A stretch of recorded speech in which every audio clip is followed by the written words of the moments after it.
Hello? Who am I? What do you mean, who am I? Oh, like my name. Okay, yeah.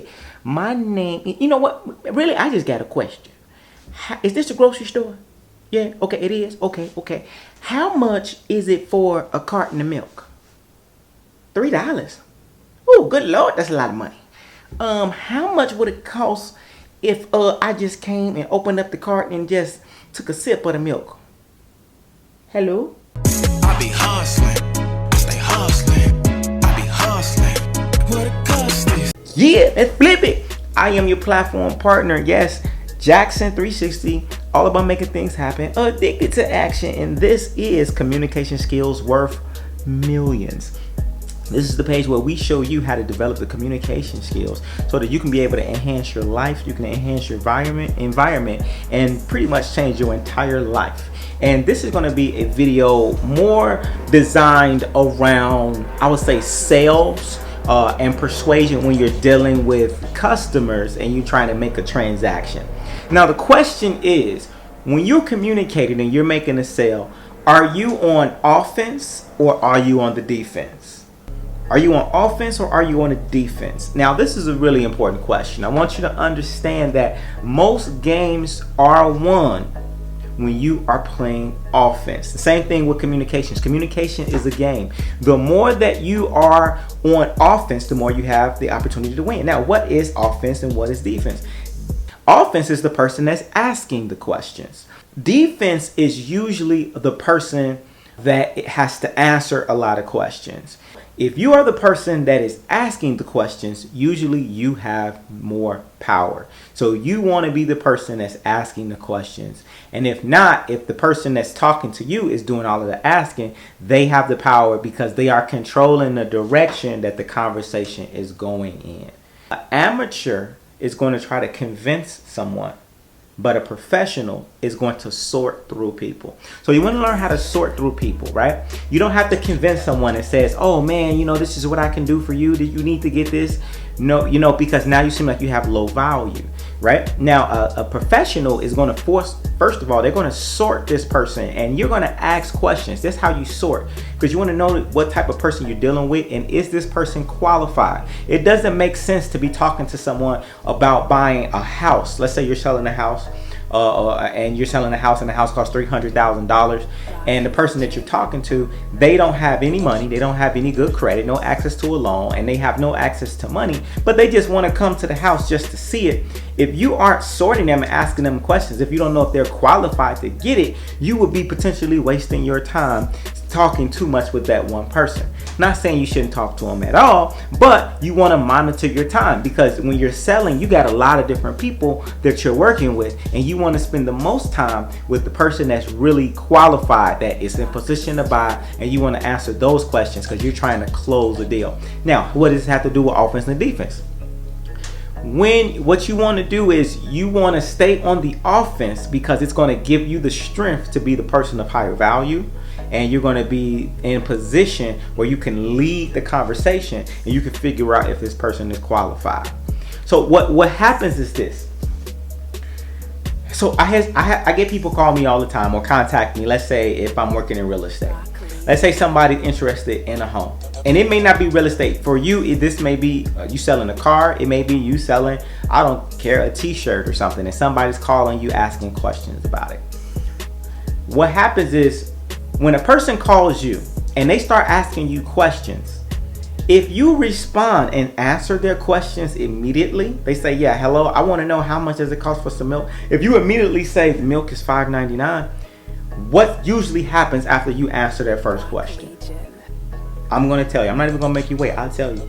What usually happens is that person is going to follow up with another question. And then you answer that. And guess what else? They're going to ask another question. And then another question. And so before you know it, you're just answering questions. And now you are on the defense. You're trying to defend yourself. And you may spend all of this time answering these questions. And ultimately, this person may not be qualified, and also they may not be asking the right questions they need to ask to really move the ball forward anyway. So you have to take control of the conversation. And so this is how you get people qualified, by you turning it around and you put that person and you ask them questions. So for example, somebody may contact me about some real estate, right? So someone says, hey, I just saw a property that's listed. I want to know, so hey, what's the exact address for this property? Because I may not list the address. They'll say, what's the address? So if I just immediately in turn and say, okay, well, here's the address. Then they say, oh yeah, also by the way, is there any money that's owed on the water or taxes? No, there's not any money owed on taxes.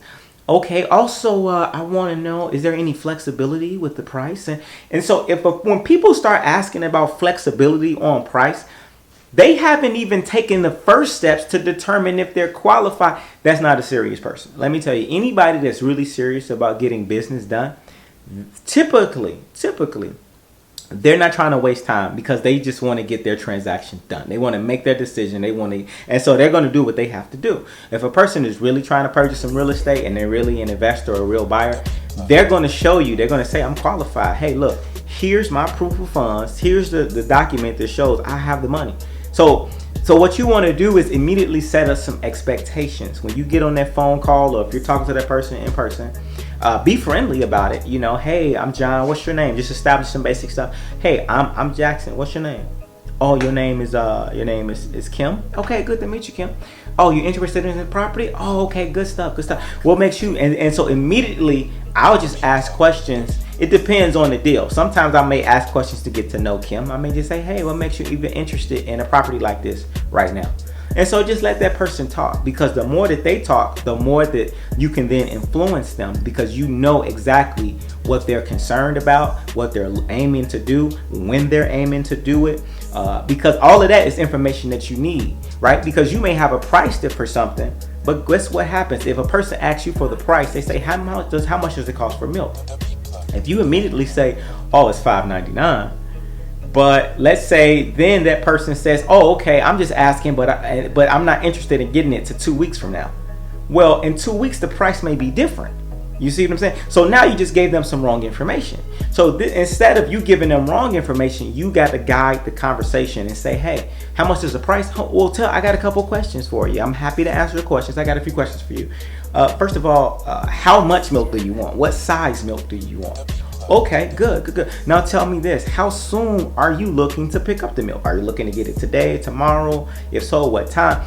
Oh, okay, you're in luck because we happen to have a sale today that only lasts for the next 48 hours. And so you can get it at this price. Now, how would you be paying?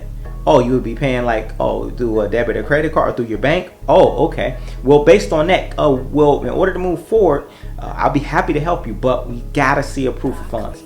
And so now you're telling them the expectations, and so now you can help them better. So you always, for the most part, and I don't like saying always, but most of the time, you want to be on the offense and not the defense. You want to be the sales person that's asking questions and have some type of agenda and script to determine if this person is qualified. One, you want to know if they're eligible to even if they can pay for the deal. Like before you show somebody the car, you want to know do they have a loan? Did they get pre-approved for the loan? Do they have cash? Make sure you're not wasting time with people, because while you're wasting time with this person who's probably not qualified, you got 5 other people who are qualified that you're not working with because you're busy with this other person who's a tire kicker. So you want to you want to sort through those people that are not very serious and separate the curious from the serious. That's what you want to do. And you do that by asking questions to determine if they're qualified, but more than just if they're qualified, but you also want to know what their needs and their concerns are, because the product that they're asking you about, really once they start talking and they start telling you what they're really looking for, you may have another property or another product that's even better.